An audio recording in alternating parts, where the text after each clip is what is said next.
Hallelujah.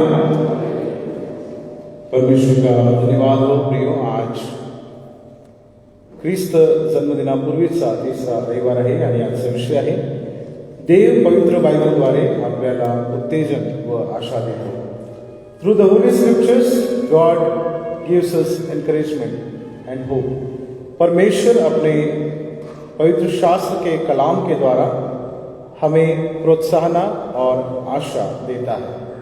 आइए हम प्रार्थना करें और उसके बाद में हम परमेश्वर के वचन में हम जाएंगे.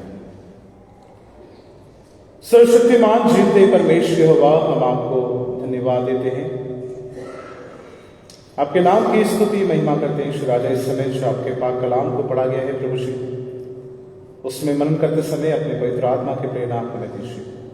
उन जो खुदावन की आपका प्रत्येक वचन हमारे हृदय रूपी जमीन में बीज बनकर बोया जाए, 30 गुना 60 गुना और 100 गुना फल लाने पाए.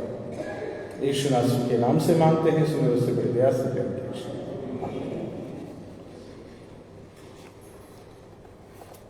आज का जो वचन है विशेष करके वो बाइबल के बारे में है, यानी परमेश्वर का वचन किस तरीके से हमको प्रोत्साहन और आशा देता है. तो आप में से कितने लोगों ने बाइबल अपने लेकर आए? Please raise your Bibles. I want to see the Bibles.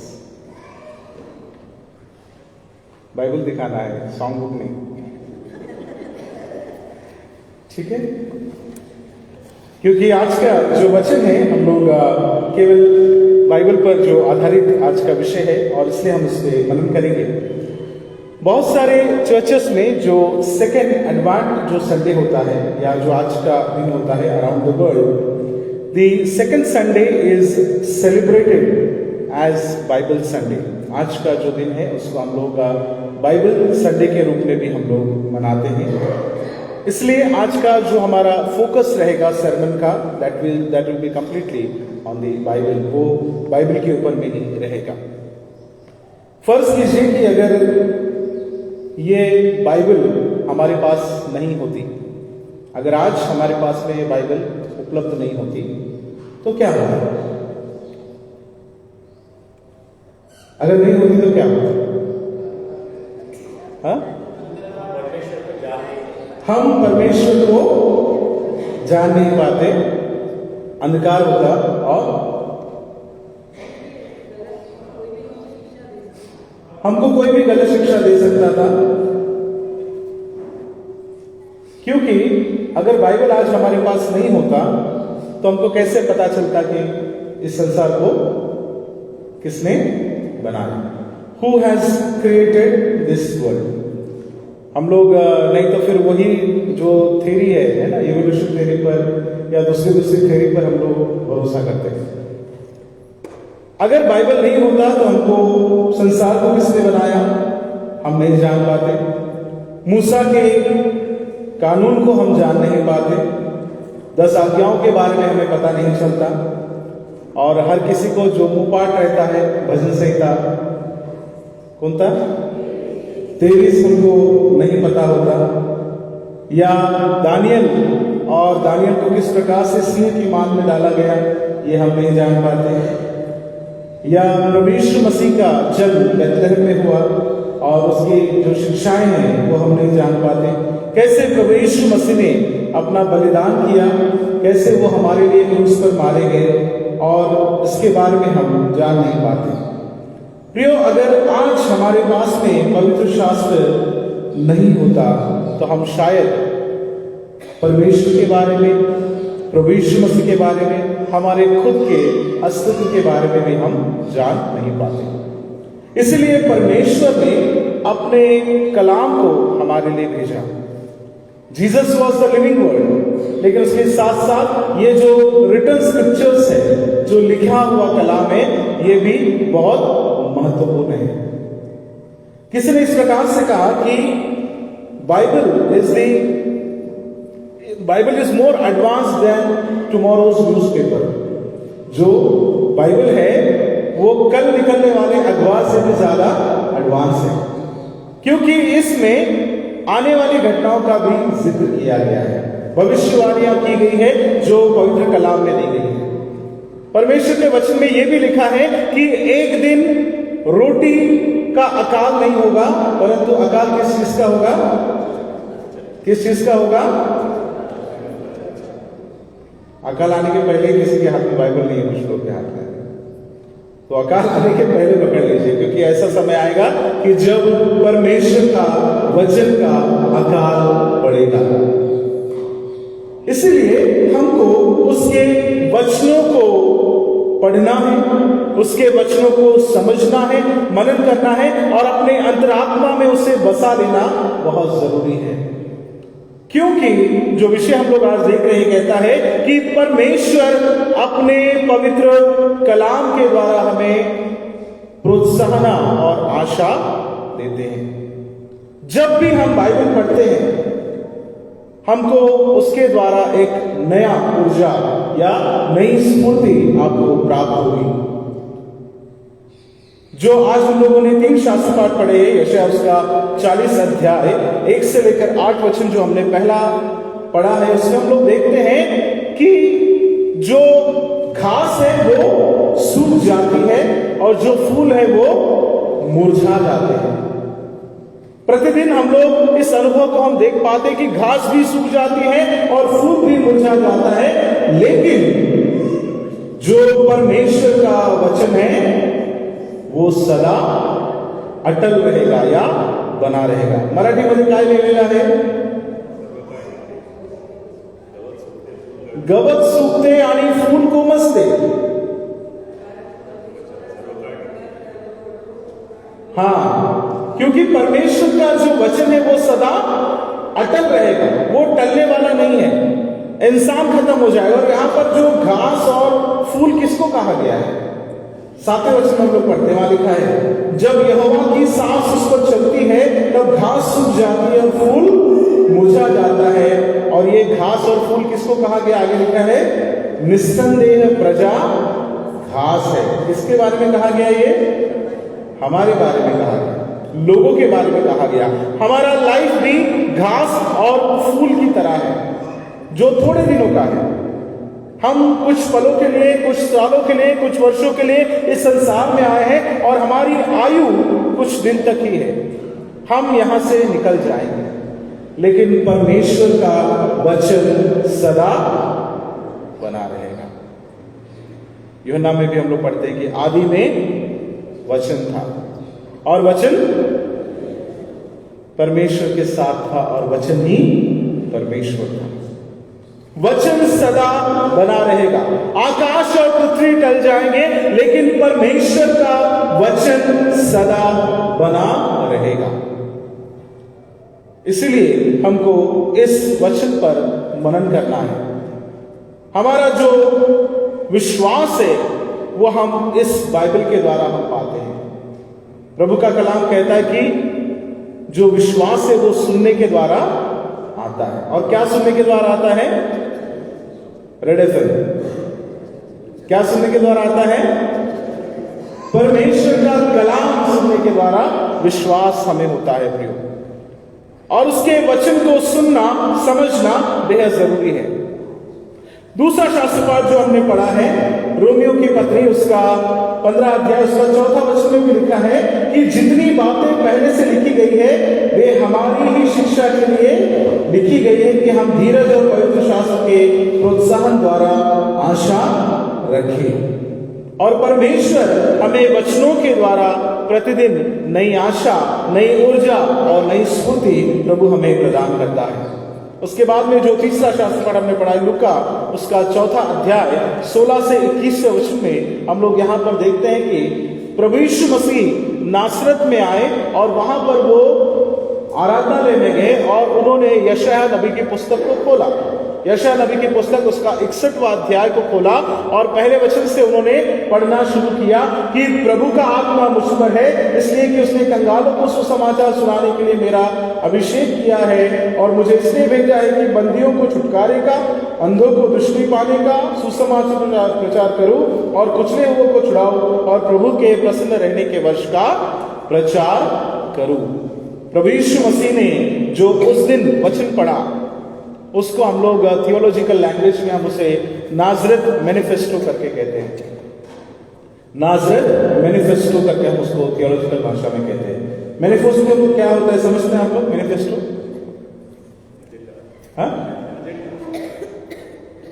Manifesto क्या होता है? अभी अभी बिहार में इलेक्शन हुए,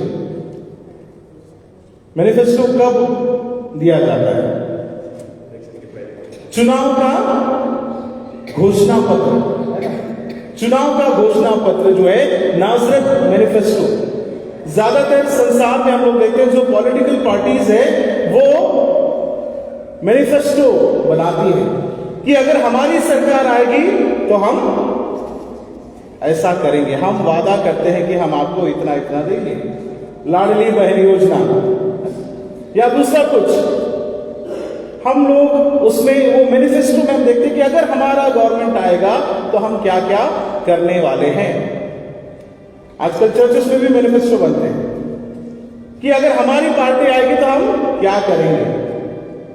कई बार हम लोग उन मैनिफेस्टोस को देखते हैं जो संसारी हैं, लेकिन प्रभु यीशु मसीह ने जब अपनी सेवकाई की शुरुआत की तो उनका जो मैनिफेस्टो है जिसको हम नाजरेथ मैनिफेस्टो करके कहते हैं, उसमें उन्होंने क्या कहा कि मैं इसलिए आया हूं कि मैं अंधों को दृष्टि प्रदान करूं, मैं कंगालों को सुसमाचार सुनाने के लिए प्रभु ने मेरा अभिषेक किया है। और शुरुआत कैसे हुई? प्रभु का आत्मा मुझ पर है। When the Spirit of the Lord is upon you, what will you do? जब प्रभु का आत्मा आपके ऊपर आता है तो आप क्या करते हैं? हम क्या करते हैं प्रभु का आत्मा आने के बाद में? वहां पे लिखा है कि उसने कहा कि प्रभु का आत्मा मुझ पर है और मुझे कंगालों को सुसमाचार सुनाने के लिए मेरा अभिषेक किया है। मैं बंदियों को छुटकारे का प्रचार करूं, मैं अंधों को दृष्टि पाने का समाचार प्रकट करूं और कुचले हुओं को छुड़ाऊं। इसके लिए प्रभु ने भेजा है। और प्रभु के प्रसन्न रहने का जो वर्ष है उसका प्रचार करो। प्रभु के प्रसन्न रहने का वर्ष कौन सा है? कौन सा ईयर है प्रभु के प्रसन्न रहने का? क्या 2025 है? वहां पर प्रभु यीशु मसीह ने कहा कि मैं प्रभु के प्रसन्न रहने का वर्ष का प्रचार करूंगा। Here Jesus is talking about jubilee year. यहां पर प्रभु यीशु मसीह जो है वो जुबली वर्ष के बारे में बात कर रहे हैं। जुबली हम किसको बोलते हैं? कितने साल में बोलते हैं?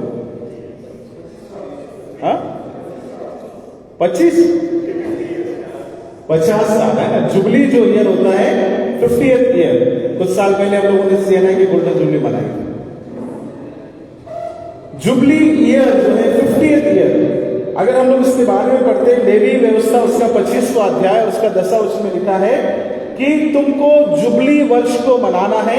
और 50th ईयर में होता क्या था कि अगर मान लीजिए कि पिछले कुछ सालों में अगर आपने अपनी जमीन को, बाप दादाओं की जमीन को, खेती बाड़ी को अगर आपने गिरवी रखा या बेच दिया और उसको आप दोबारा वापस नहीं लेने पाए, और जब 50वां वर्ष होता था तो भले ही वो पैसा पे करे या ना करे, उसको वो जमीन लौटा दी जाती थी।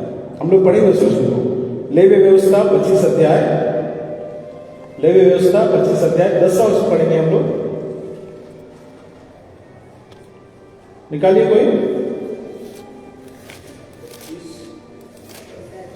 और उस 50वें वर्ष को पवित्र मानना, और उस 50वें वर्ष को पवित्र मानना, और देश के सारे निवासियों के लिए छुटकारे का प्रचार करना, और देश के सारे निवासियों के लिए छुटकारे का प्रचार करना।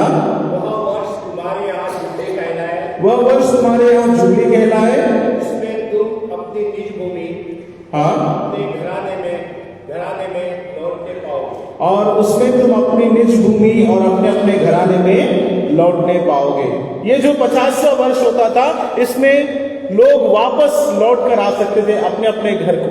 जो बाहर चले गए थे, जो बाहर थे अपने परिवार से, अपने देश से, अपने शहर से जो बिछड़ गए थे, उनको वापस लाने का ये वर्ष था। उसके बाद में अगर हम लोग पढ़ते 28 में लिखा है, परंतु यदि उसके पास इतनी पूंजी छूट जाए तब वह मनुष्य अपनी निज भूमि का फिर अधिकारी हो जाएगा।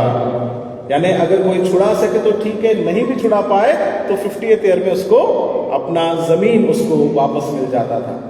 तो प्रभु यीशु मसीह जब यहाँ पर जुबली ईयर की जब बात करें तो कौन से साल की बात कर रहे हैं? ये इस वर्ष की बात कर रहे हैं जब लोगों को छुटकारा दिया जाता है, जब हर किसी को क्षमा किया जाता है, जब हर किसी को जो है उसकी जमीनें लौटाई जाती है। इसकी यहाँ पर प्रभु यीशु मसीह बात कर रहे हैं। तो प्रभु यीशु मसीह ने अपने मिशन की शुरुआत, अपने सेवकाई की शुरुआत इस नाज़रेथ मैनिफेस्टो के द्वारा की करके हम लोग देखते हैं। यहाँ पर वो जो कलाम में लिखा है उस कलाम को पूरा कर रहे हैं, एक आशा दे रहे हैं। किसको आशा दे रहे हैं? जो कंगाल हैं उनको आशा दे रहे हैं, जो अंधे हैं उनको आशा दे रहे हैं, जो पिछड़े हुए या कुचले हुए उन लोगों को एक नई आशा प्रभु यहाँ पर दे रहे हैं। प्रियो, परमेश्वर का वचन हमें एक प्रोत्साहन देता है, परमेश्वर का वचन हमें एक नई आशा हमें देता है। आज के संदेश में 3 बातें मैं आपको बताना चाहता हूं। आज के जो संदेश में कि how the word of God encourages us, कैसे परमेश्वर का वचन हमें प्रोत्साहन और आशा देता है। 3 बातें हम लोग ध्यान करेंगे। पहली बात जो है, परमेश्वर का वचन जब हम लोग पढ़ते हैं या पवित्र शास्त्र हम पढ़ते हैं तो इसमें से हमको we get instruction for life. हमको क्या मिलता है? जीवन के लिए शिक्षा मिलती है। परमेश्वर का वचन जब हम पढ़ते हैं तो हमको यहां से जीवन के लिए हमें शिक्षा मिलती है या जीवन के लिए हमें निर्देश मिलते हैं। हम लोग पढ़ सकते हैं रोमियो उसका 15 अध्याय 4 वचन। रोमियो 15 अध्याय 4 वचन को पढ़िए। रोमियो 15:4। जितनी बातें पहले से लिखी गई वे किसके लिए लिखी गई हैं? हमारी ही शिक्षा के लिए लिखी गई है। ये जो परमेश्वर का वचन है ये ऐसे ही नहीं लिखा गया है या ऐसे ही टाइम पास के लिए नहीं लिखा गया है। किसके लिए लिखा गया है? ये हमारे लिए, हमारी शिक्षा के लिए। The word of God is written for the instruction for our life. हमारे जीवन में हमको शिक्षा के लिए, हमको निर्देश देने के लिए कि हमको कैसे रहना है, कैसे जीना है, क्या करना है, कैसे विश्वास करना है, कैसे प्रभु के पीछे चलना है, कैसे बुराई से बचना है, ये सब बातें सिखाने के लिए परमेश्वर का वचन हमारे लिए लिखा गया है। It is written for the instruction of our life. इसमें हमको बताया जाता है कि परमेश्वर कैसे विश्वास योग्य रहा। हर बार जब जब परमेश्वर ने इजराइलियों से बात की तो बार बार पूरे जेनरेशन के साथ परमेश्वर कैसा था उसने हमेशा याद किया। आप देखिए पुराने नियम में जब जब परमेश्वर का कोई भविष्यवक्ता आता और लोगों से बातें करता तो वो क्या करके कहता था, कैसे शुरुआत करता था? मैं किसका परमेश्वर हूं? किसका परमेश्वर हूं?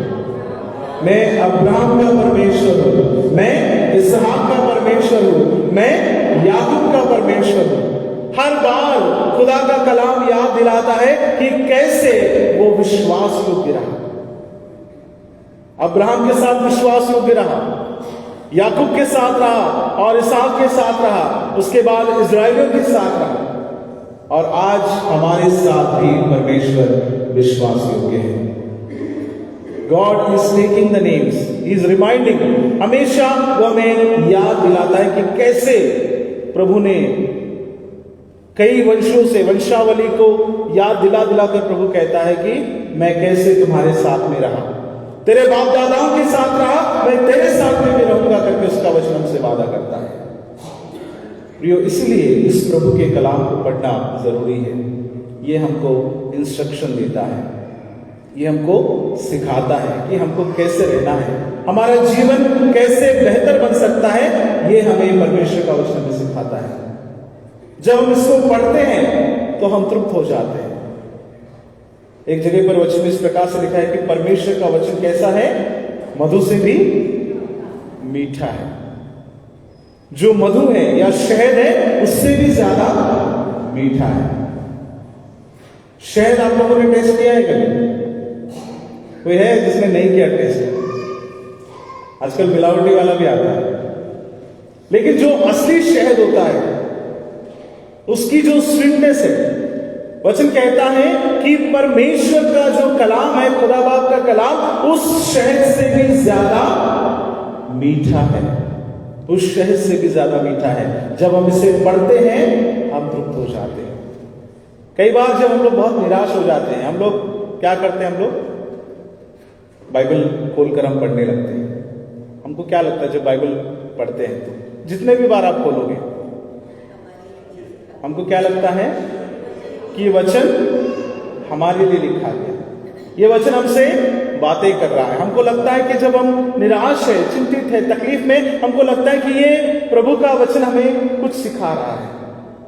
एवरी टाइम यू ओपन, और ये जो कलाम है ये 16th सेंचुरी में सबसे ज्यादा बिकने वाली पुस्तक थी, वर्ल्ड्स मोस्ट सेलिंग बुक्स।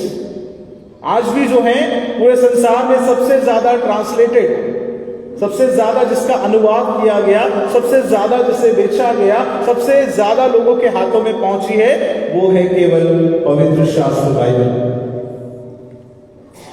और इसको किसी एक व्यक्ति ने नहीं लिखा। कितने लोगों ने लिखा? अबाउट 35 to 40 पीपल, 35 से लेकर 40 लोगों ने पवित्र आत्मा के प्रेरणा से लिखा। The men or women, those who written the Bible, they were moved by the Holy Spirit. पवित्र आत्मा ने उनको इस वचन को लिखने के लिए प्रेरित किया। और जितनों ने लिखा वो बहुत ग्रेजुएट या पोस्ट ग्रेजुएट लोग नहीं थे। किसने लिखा? साधारण से मछुआरे, अलग अलग काम करने वाले लोग, उन लोगों ने इन वचनों को लिखा। उनकी काबिलियत नहीं थी, लेकिन परमेश्वर ने उन लोगों का इस्तेमाल किया और इस पवित्र कलाम को लिखने में सहायता की। और ऐसा किसी वो 35-40 लोग इकट्ठा बोले कि चलो आज मीटिंग करते हैं और बैठ के लिखते हैं, ऐसा नहीं लिखा। इन द डिफरेंट टाइम्स, अलग अलग टाइम जोन में, अलग अलग जगह पर, कोई भारत में बैठा है, कोई और कहीं बैठा है, कोई और कहीं बैठा है, पूरे संसार में अलग अलग जगह पर बैठकर अलग अलग समय में उन्होंने लिखा इस कलाम को। उसके बाद में उसको कलेक्ट किया गया, then it became Bible complete, जो हमको मिला। 66 जो बुक्स है। कितने पुस्तक है बाइबल में? अच्छा हो गया मुझे जवाब मिला सही। पुराने नियम में कितनी है? साइलेंट हो गए, डाउटफुल है आप लोग। कितनी है? कितनी है? कहीं कहीं से मुझे आवाज अलग आ रही है इससे। और न्यू टेस्टामेंट में the Bible is the collection of 66 books. पुराने नियम में हम 39 और नए नियम में 27 किताब को जो हम देखते हैं, ये सब के सब हमको परमेश्वर ने उसकी आत्मा के द्वारा प्रेरित करके इन वचनों को लिखा है। It is actually a library of different books, अलग अलग बुक्स को इकट्ठा किया गया।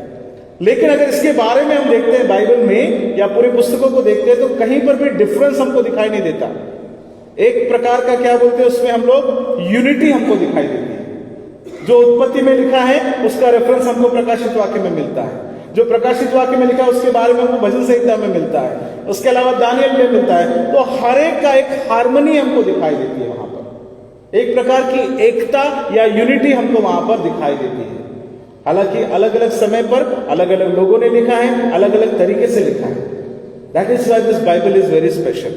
इसलिए ये जो बाइबल या जो पवित्र शास्त्र हमको दिया गया है, it is very unique.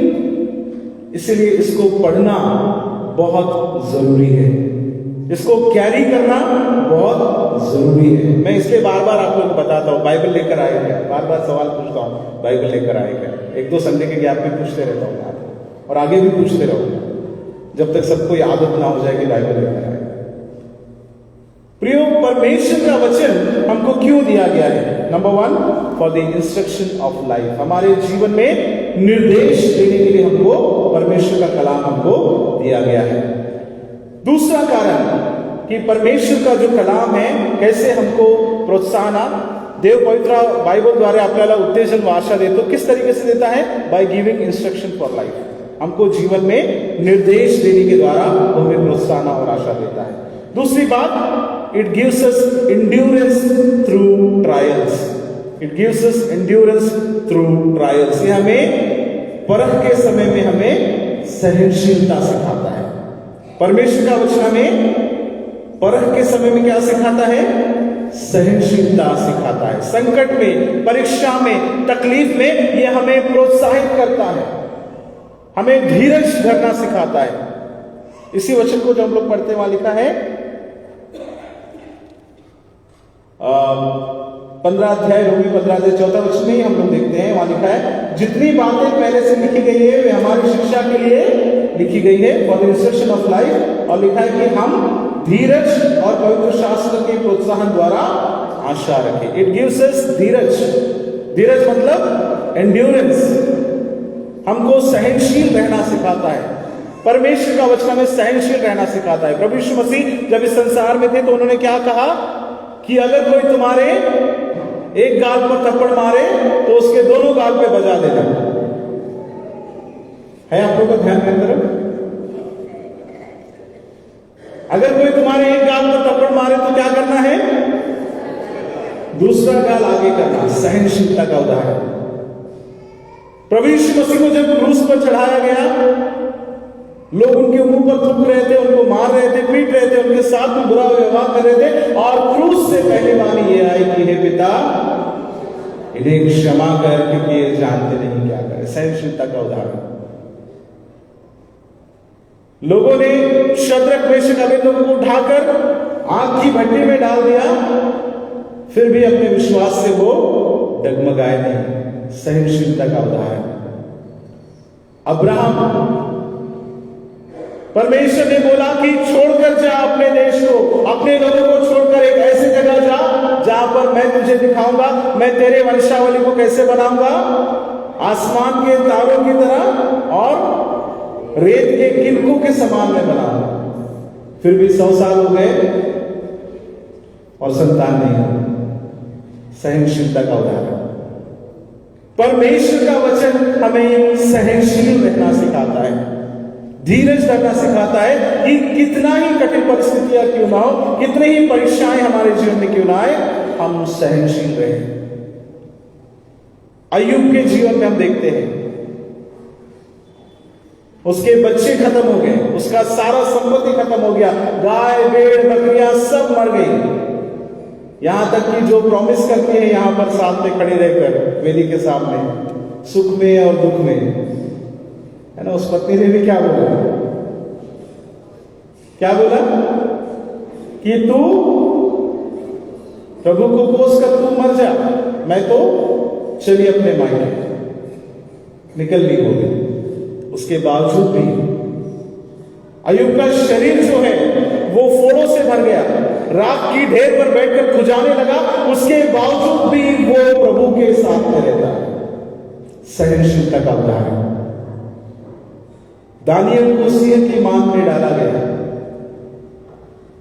Daniel के खिलाफ काम किए गए, लेकिन उसने प्रार्थना करना नहीं छोड़ा और प्रभु ने उसको सिंह की मान से भी बचाया।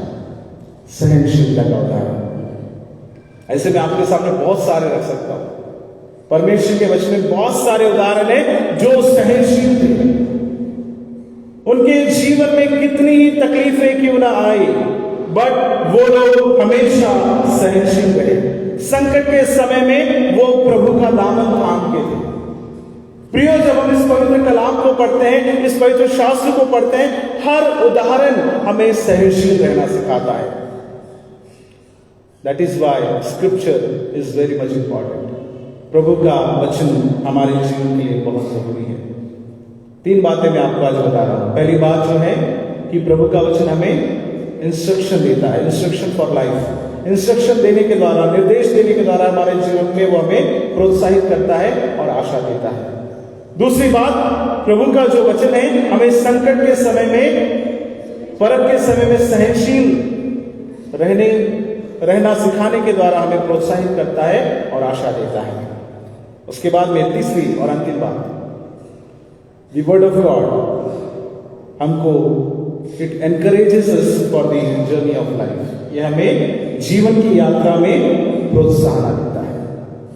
हर रोज जब हम बाइबल पढ़ते हैं हमको उससे प्रोत्साहन मिलती है, हमें नई ऊर्जा मिलती है, नई स्फूर्ति हमें मिलती है।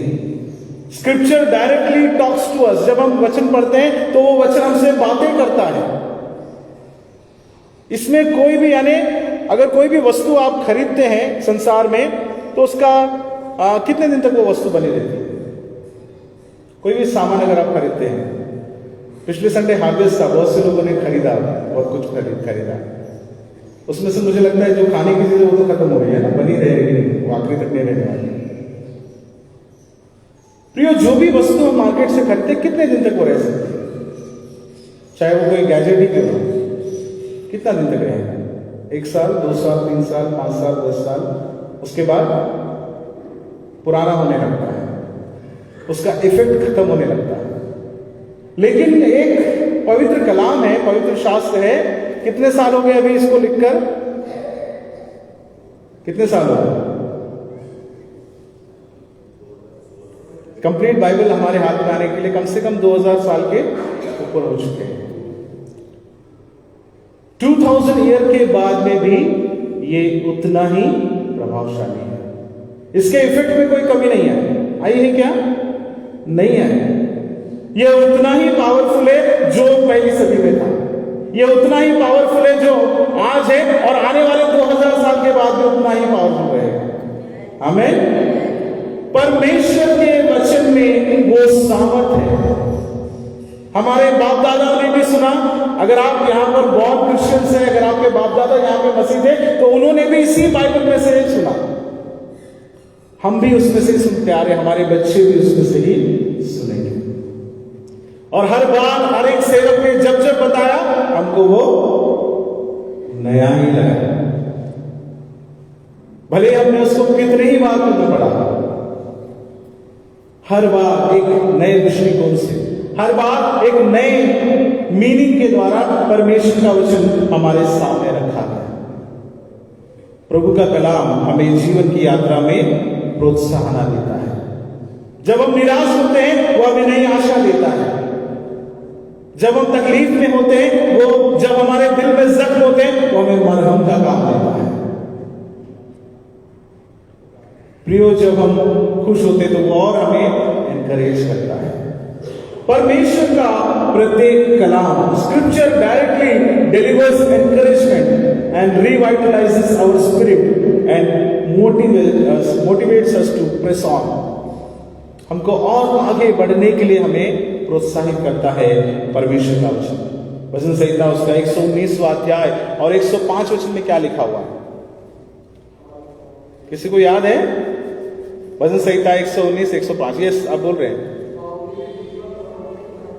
तेरा वचन मेरे पांव के लिए दीपक और मेरे मार्ग के लिए उजियाला है।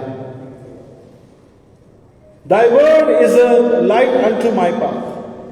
तेरा वचन मेरे पांव के लिए दीपक है और मेरे मार्ग के लिए उजियाला है। Thy word is a lamp unto my feet and light जो है मेरे जीवन के लिए वो एक प्रकार का उजियाले का काम करता है। जब मैं अंधेरे में भटकता हूं तो मुझे प्रोत्साहन देता है कि नहीं, यहां नहीं जाना, उजियाले से चलना है। पांव के लिए दीपक है, यानी हमारे पांव भटक न जाए, इसलिए परमेश्वर का वचन हमें चलाता है। प्रभु यीशु मसीह भी जब उनके जीवन में परीक्षा आई, किसने लिया परीक्षा प्रभु यीशु मसीह की? शैतान ने लिया। कितने दिन के बाद में लिया? 40 दिन के फास्टिंग के बाद में। वहां पर हम लोग देखते हैं कि प्रभु यीशु मसीह का भी जब परीक्षा ली गई तो शैतान भी बाइबल पढ़ता है। हम लोग भले बाइबल नहीं लेकर आए, लेकिन शैतान जरूर बाइबल पढ़ता है।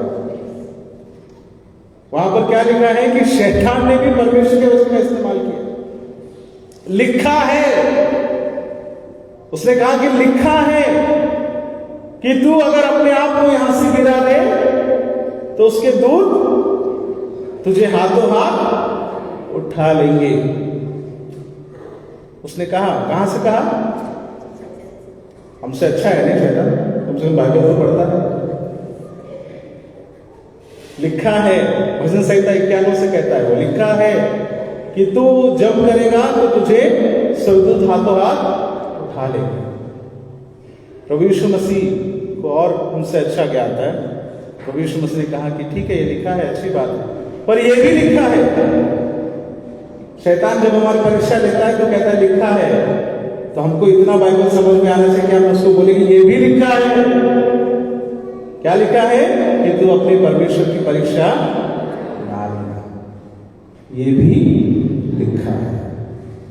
कब हम बोल पाएंगे शैतान अगर हमारी परीक्षा लेने आया ये भी लिखा है? जब हम इस खुदा के कलाम को पढ़ेंगे, इसको मनन करेंगे, अपने हृदय में रखेंगे, अपने मन में रखेंगे। जब हम इसे पढ़ेंगे तो ही हम शैतान का सामना करेंगे। वचन का तलवार, वचन को क्या कहा गया? तलवार कहा गया है। वचन को तलवार इसलिए कहा गया, तलवार क्या करता है? काटता है, हमला करने के लिए। शैतान को अगर भगाना है तो केवल आप वचन के तलवार से ही आप उसको भगा सकते हो, उससे लड़ सकते हो, नहीं तो वो हमको ही उलझा देगा, जैसे उसने आदम और हवा को उलझा के रख दिया और पाप में फंसा दिया। इसलिए वचन पढ़ना बहुत जरूरी है। तीन बातें हम लोग देखते हैं कि परमेश्वर का वचन कैसे हमें प्रोत्साहन देता है। एक, हमको जीवन में निर्देश देने के द्वारा, शिक्षा देने के द्वारा, इंस्ट्रक्शन फॉर लाइफ। दूसरा, संकट के समय सहिष्णुता रखने के द्वारा वो हमें प्रोत्साहन देता है। और तीसरा, हमारे जीवन यात्रा में हमें वो प्रोत्साहन देता है ताकि हम उसके वचन को जब हम पढ़ते हैं तो हम शैतान का सामना हम कर सके। प्रियो, हमारे जीवन में हमारा जो जीवन को चलाने वाला जो नक्शा या ईंधन केवल पवित्र शास्त्र होना चाहिए। Let God's word be your map and fuel for life. आपके जीवन में जो ईंधन है, बाइक को अगर चलाना है तो उसमें क्या लगेगा? ईंधन लगेगा ना, पेट्रोल लगेगा। अगर वो नहीं है तो गाड़ी आगे बढ़ने वाली नहीं है। वैसे ही आपके मसीह जीवन में अगर आपको आगे बढ़ना है तो ईंधन का काम कौन करता है? वचन, पवित्र शास्त्र ईंधन का काम करता है। जब आपके जीवन में डर आए तो परमेश्वर का छुटकारा की कहानी को आप याद कीजिए कि कैसे परमेश्वर ने लोगों को छुटकारा दिलाया, इजरायलियों को छुटकारा दिलाया, दानियल को छुटकारा दिलाया। जब हम कमजोर होते हैं तो यशायाह के 40वें अध्याय 31वें वचन को पढ़िए कि जो परमेश्वर के जो लोग हैं, जो यहोवा की बाट जोते हैं, क्या होगा उनके पास? क्या होगा उनके साथ में? 40-31 पढ़िए। नया बल प्राप्त करते जाएंगे। जो यहोवा की बाट जोते हैं वे नया बल प्राप्त करते जाएंगे। वे उकाबों के समान उड़ेंगे, वे दौड़ेंगे और श्रमित ना होंगे, चलेंगे और थकित ना होंगे। प्रियो, कई बार हम हमारा ध्यान सर्कमस्टांसेस की ओर लगाते हैं, परिस्थितियों की ओर लगाते हैं, पर परिस्थितियों की ओर नहीं परंतु सामर्थ्यवान परमेश्वर की ओर अपना ध्यान लगाइए। परमेश्वर के वचन की ओर ध्यान लगाइए कि उसका वचन कल भी प्रभावशाली था, आज भी है और आने वाले कल भी रहेगा। उसका वचन कभी टलने वाला नहीं है। Have that confidence in God's word. प्रभु के वचन पर भरोसा करें, वो अपने वचन को पूरा करता है। उसने जो वादा किया वो उसे पूरा करता है। हम लोग गीत गाते हैं। जब मैंने सोचा मैं निर्बल हूँ, तब प्रभु यीशु ने मुझसे कहा। जब मैंने सोचा मैं निर्बल हूँ, तब प्रभु यीशु ने मुझसे कहा। शक्ति देने वाला, सामर्थ देने वाला, मैं तेरे साथ हूँ। शक्ति देने वाला, सामर्थ देने वाला, मैं तेरे साथ हूँ।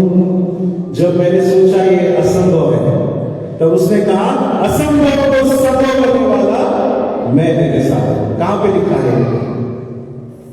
कहां पे लिखा है ये बात? असंभव को संभव करने वाला परमेश्वर के इस कलाम में लिखा है। जब मैंने सोचा मैं अकेला हूं, तो उसने कहा, संसार के अंत तक मैं तुम्हारे साथ हूं। कहां पे लिखा है? यहीं पर लिखा है, इसी कलाम में लिखा है। इसलिए प्रियो, इस कलाम का पढ़ना, इस कलाम को सुनना, इस कलाम को मनन करना बहुत जरूरी है। ये जीवन में हमें निर्देश देता है, ये हमें प्रोत्साहन देता है, हमारे जीवन में परख के समय हमें सहनशीलता देता है, जीवन यात्रा में सदा हमारे साथ रहता है। बादल के खंभे की नाई, आग के खंभे की नाई हमको लेकर चलता है। इसलिए इस पर सदा रन करें। प्रभु करे हम सबके लिए आशीष का कारण